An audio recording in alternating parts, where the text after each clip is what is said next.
All week, 10 Investigates has been taking a closer look at the maintenance and age of fire hydrants all across the Bay Area. Yeah, that's after a St. Pete firefighter was hit in the face. It happened last fall by an exploding hydrant.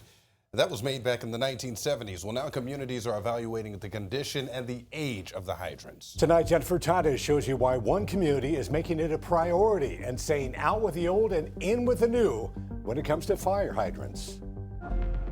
911, what is the address of the emergency? In a matter of minutes, my whole house is on fire now. a call for help The fire's getting really bad. became a rescue for one of the firefighters responding. We have a hydrant issue. Back out of these structures. Usually during my sleep, I'll get a nightmare of the accident, bad dreams. The hydrant where he went to hook up his hose blows off its base, knocking St. Pete firefighter Tyler Villamick to the ground, leaving him with a traumatic brain injury. And these last 7 months have been miserable. I'm a fifth-generation firefighter. This is all I know. It's all I went to school for. And to have a freak accident like this happen and not knowing, my future, my outcome, what's going to happen. We're finding out that these hydrants are over 50 years old. Why was a fire hydrant still 50 years later, still able to operate inside the city?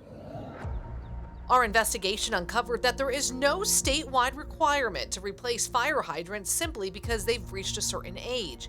And records we obtained show some utilities continue using hydrants that are decades old, even beyond the service life recommended by industry guidance. You would think in a 50-year-old hydrant that they would say, hey, we need to look at our infrastructure and find out what's going on. The hydrant 10 Investigates learned was from the 1970s. It had just 2 bolts attached to the base. Today, the hydrant has been replaced. It now has 8 bolts.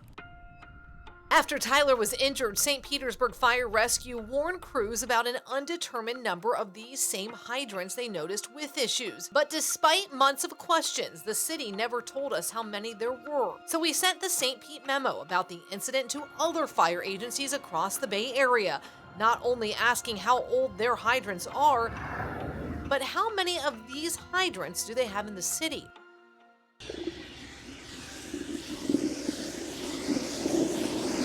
A Pasco County utilities crew met us at a hydrant.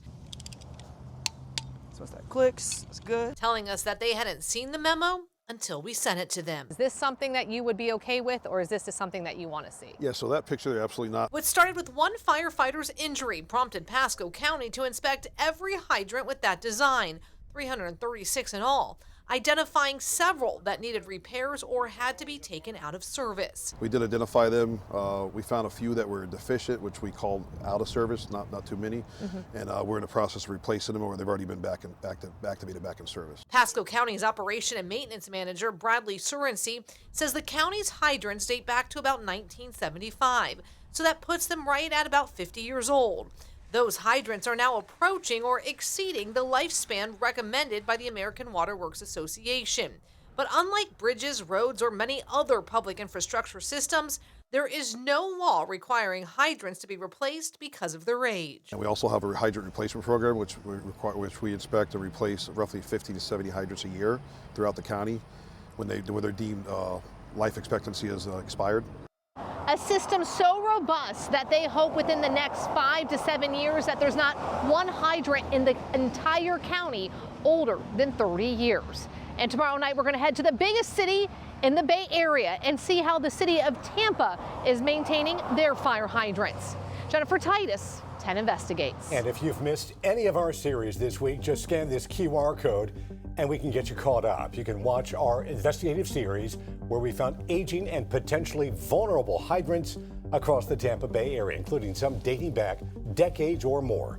Watch Out of Water, streaming right now on the 10 Tampa Bay News app.